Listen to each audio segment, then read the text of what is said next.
생명의 말씀.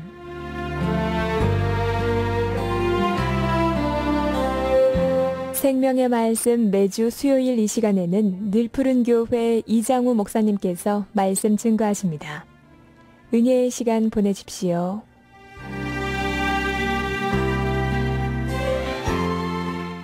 주 안에서 평안을 전합니다. 오늘은 누가복음 10장 1절에서 16절 말씀을 통하여 추수할 때라는 제목으로 말씀을 전하고자 합니다. 그 후에 주께서 따로 70인을 세우사 친히 가시려는 각 동네와 각 지역으로 둘씩 앞서 보내시며 이르시되 추수할 것은 많되 일꾼이 적으니 그러므로 추수하는 주인에게 청하여 추수할 일꾼들을 보내주소서 하라. 갈지어다 내가 너희를 보냄이 어린 양을 이리 가운데로 보낸가 같도다. 전대나 배낭이나 신발을 가지지 말며 길에서 아무에게도 무난하지 말며 어느 집에 들어가든지 먼저 말하되 이 집이 평안할지어다 하라. 만일 평안을 받을 사람이 거기 있으면 너희의 평안이 그에게 머물 것이요 그렇지 않으면 너희에게로 돌아오리라. 그 집에 유하며 주는 것을 먹고 마시라. 일꾼이 그 삭을 받는 것이 마땅하니라. 이 집에서 저 집으로 옮기지 말라. 어느 동네에 들어가든지 너희를 영접하거든 너희 앞에 차려놓은 것을 먹고 거기 있는 병자들을 고치고 또 말하기를 하나님의 나라가 너희에게 가까이 왔다 하라. 어느 동네에 들어가든지 너희를 영접하지 아니하거든 그 거리로 나와서 말하되 너희 동네에서 우리 발에 묻은 먼지도 너희에게 떨어버리노라. 그러나 하나님의 나라가 가까이 온 줄을 알라 하라. 내가 너희에게 말하노니 그 날에 소돔이 그 동네보다 견디기 쉬우리라. 화 있을진저 고라시나 화 있을진저 베세다야. 너에게 행한 모든 권능을 두로와 시돈에서 행하였더라면 그들이 벌써 베옷을 입고 제에 앉아 회개하였으리라. 심판대에 두로와 시돈이 너희보다 견디기 쉬우리라. 가버나움아 내가 하늘에까지 높아지겠느냐. 음부에까지 낮아지리라. 너희 말을 듣는 자는 곧 내 말을 듣는 것이요 너희를 저버리는 자는 곧 나를 저버리는 것이요 나를 저버리는 자는 나 보내신 이를 저버리는 것이니라 하시니라. 지난주에 예수님께서 예루살렘으로 가실 것을 결심하신 것을 보았습니다.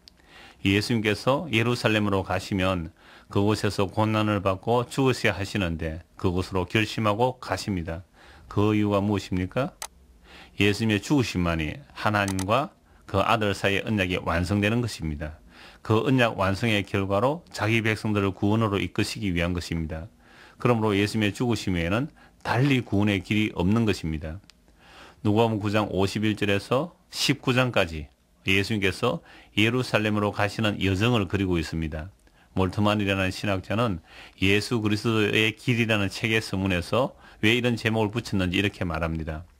예수님의 탄생과 성령 세례로부터 골고다에서 일어난 희생에 이르기까지 그리스도의 길을 나타낸다고 합니다. 그리고 이 길이 끝이 아니라 부활로부터 재림에 이르는 그리스도의 길이며 이 그리스도의 길을 이루시기 위하여 성령 안에서 이스라엘과 모든 민족들과 우주의 넓고 깊은 모든 곳에 이르는 그리스도의 길을 말합니다. 그러므로 그리스도로는 종말론의 시작이며 종말론은 기독교적으로 이해할 때에 그리스도론의 완성이라고 합니다. 그리고 이 그리스도의 길을 걸어가도록 초대했다고 합니다. 이처럼 종말론은 종말이 목적이 아니라 예수 그리스도의 그 그리스도론의 완성이라고 보아야 합니다.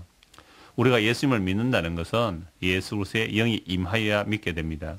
예수 그리스도의 영이 임하게 되면 예수 그리스도께서 세상을 보는 시각으로 세상을 보게 됩니다. 예수님은 이 세상을 어떻게 보십니까? 예수님 오신 그때를 추수때로 보십니다. 이미 세례요한이 증거하였습니다. 자기 뒤에 오시는 분은 불과 성령으로 세례를 주실 분이시기에 타작마당을 이야기하고 있습니다. 알곡은 모아 곳간에 들이고 쭉쭉이는 꺼지지 아니하는 불에 던진다고 하였습니다. 10장 1절에서 2절 말씀입니다. 예루살렘으로 올라가시면서 예수님이 가시는 길 앞에 제자들을 둘씩 먼저 보냅니다.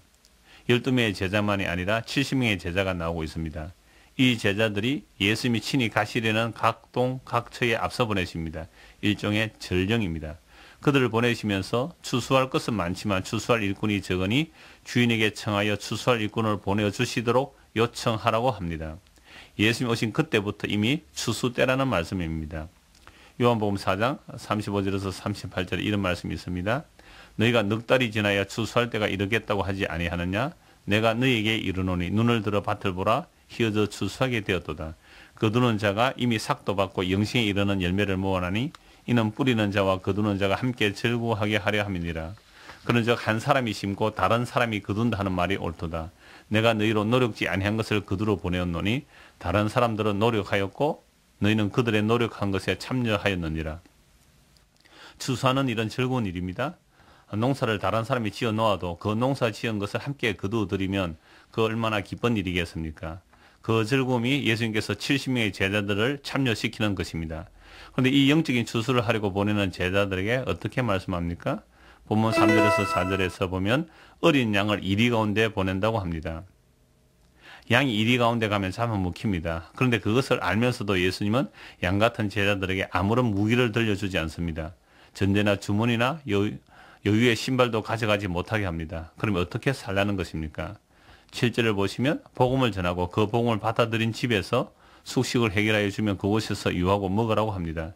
일꾼이 그 삭을 받는 것이 마땅하다는 말입니다. 그러니 복음을 전하고 복음을 받은 자들이 주는 것으로 살라는 것입니다. 다른 것을 기대하지 말라고 합니다. 그러나 복음이 효과 있게 증거되도록 좀 든든한 후원을 해주시면 안 됩니까? 어떻게 양이 이리 가운데 들어가는 그런 모습으로 전하여야 합니까? 그 이유는 복음이 모든 사람의 것이 아니기 때문입니다. 구원받기로 예정되어 있는 사람만 알아듣게 하기 위하여 그런 모습으로 전하여집니다. 바울사도의 예를 보면 가는 곳마다 죽을 고생을 합니다. 살소문까지 끊어집니다. 그것은 죽은 자를 살리시는 하나님만 의지하기 위하여 그렇게 하신다고 합니다. 그런 바울을 보면서 그 바울이 전하는 복음을 누가 믿겠습니까? 자신도 구원하지 못하는 모습으로 보이는 사람들이 다른 사람들을 구원한다고 복음을 전하고 있으니 말입니다. 우리는 그런 것을 견디지 못합니다.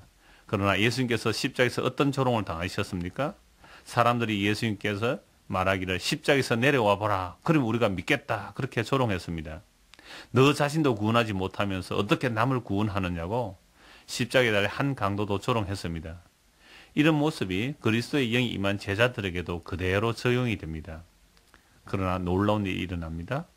그 약한 자들이 전한 그 복음의 말씀을 듣고 사람의 말로 듣는 것이 아니라 하나님의 말씀으로 받는 자들이 나타났습니다. 데살로니가전서 2장 13절입니다.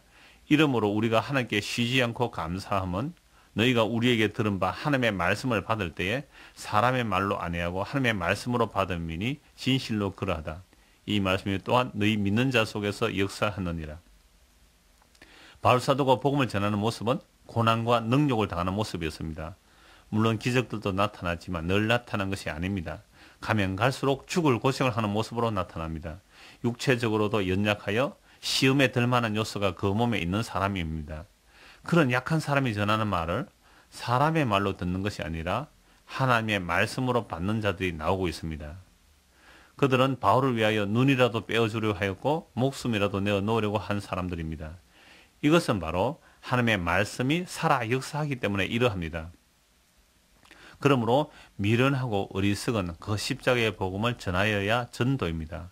그렇지 않으면 사람을 좋게 하려는 다른 복음, 다른 예수, 다른 영을 전하게 됩니다. 이런 것들이 번영신학이라는 이름으로 또 신비주의라는 이름으로 온갖 미혹된 것들이 증거되고 있습니다. 그러나 바른 복음을 전하면 환영하는 자보다 배척하는 자가 더 많을 것입니다.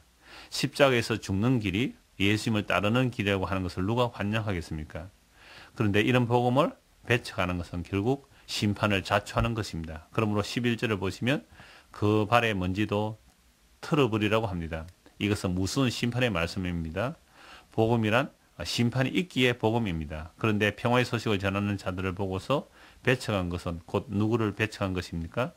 예수님을 저버리는 것입니다. 예수님을 저버리는 것은 예수님을 버리신 하나님의 아버지를 저버리는 것이 됩니다. 우리의 귀에 사람을 좋게 하는 다른 복음이 아니라 하나님을 기쁘시게 하는 그 바른 복음, 그 십자가의 복음이 오늘 저와 여러분에게 들려지기를 소원합니다.